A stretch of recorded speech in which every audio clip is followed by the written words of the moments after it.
Hey everyone, we're bringing you a preview of another Throne of Thunder boss. The fourth boss of the raid is a giant tortoise named Tortos. Unlike many of the other bosses in the Throne of Thunder, which are complex and have many abilities, adds, and phases, the fight against Tortos is really quite simple. The fight revolves around the idea of kicking turtles, something that you do by using the extra action button that you can see on the screen. Here's how it works. About 20 seconds after the start of the fight, and every minute after that, Tortos summons a few turtle adds called Whirl Turtles. These adds spin around, dealing damage to all players in their proximity and knocking these players back. When they reach low health, the turtles become unkillable and they stop dealing damage, but more importantly, they can be kicked. Kicking a turtle at an enemy interrupts the target's spellcast, which, as we will see, is crucial, and causes the target to take increased damage for 15 seconds.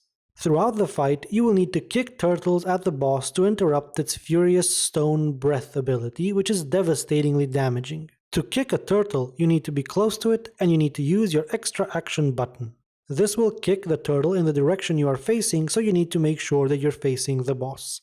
The turtles don't seem to have aggro tables. For all intents and purposes, they just move around the room randomly. They have large hitboxes, which makes it possible for melee DPS to attack them without getting knocked back. Furious Stone Breath is cast predictably, roughly every 45 seconds. The time until the next breath can easily be determined by looking at Tortos' Fury bar, which fills up slowly. He casts Furious Stone Breath when he's at maximum fury. Therefore, the main idea of the fight is to always make sure that you have an available low health turtle add to kick around for each breath. We didn't really pay much attention to the increased damage that the boss was taking as a result of being hit by a turtle, and we merely treated it as an added bonus. On live realms or on heroic mode, however, taking proper advantage of this effect may be more important. In addition to the turtles and the breath, there are a few other abilities in the fight, although they aren't nearly as problematic. Firstly, an ability called Rock Fall causes stalactites to fall from the roof of the cave in random locations on the ground. The affected areas are clearly shown by means of these blue circles, so avoiding them is a simple matter of moving out of them. They are damaging, but not lethal on their own. Secondly, Quake Stomp is a massive raid-wide damaging ability that Tortos sometimes uses. This ability has a cast time, meaning that it is, at least in theory, interruptible by means of turtle kicking. We didn't end up doing this because the damage of it was still manageable, and we found that we needed most turtles to make absolutely sure we can interrupt Furious Stone Breath, but this might be a strategy you can explore.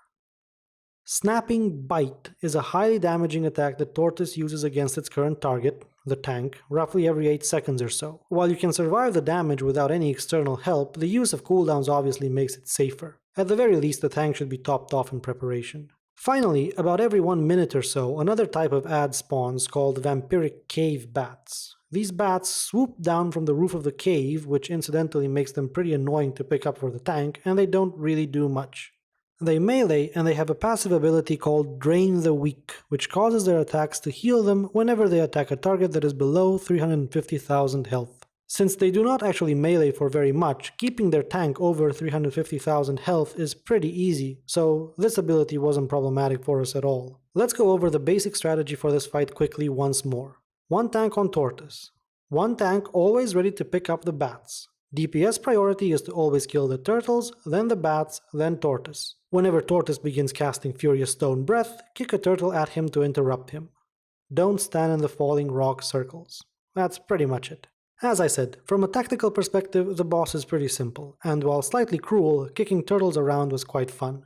On live realms, I imagine that the main difficulties presented by this boss will come from the damage of abilities, particularly Quake Stomp, and the possible enrage timer, which we did not encounter on the PTR. There are still 6 bosses left to test in the Throne of Thunder, so there are quite a few previews still coming up.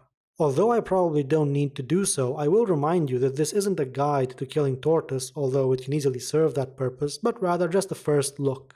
We'll be releasing proper video and written guides for all the Throne of Thunder bosses closer to 5.2's release. As always, thank you for watching, and remember to subscribe if you want to be notified of all our new videos.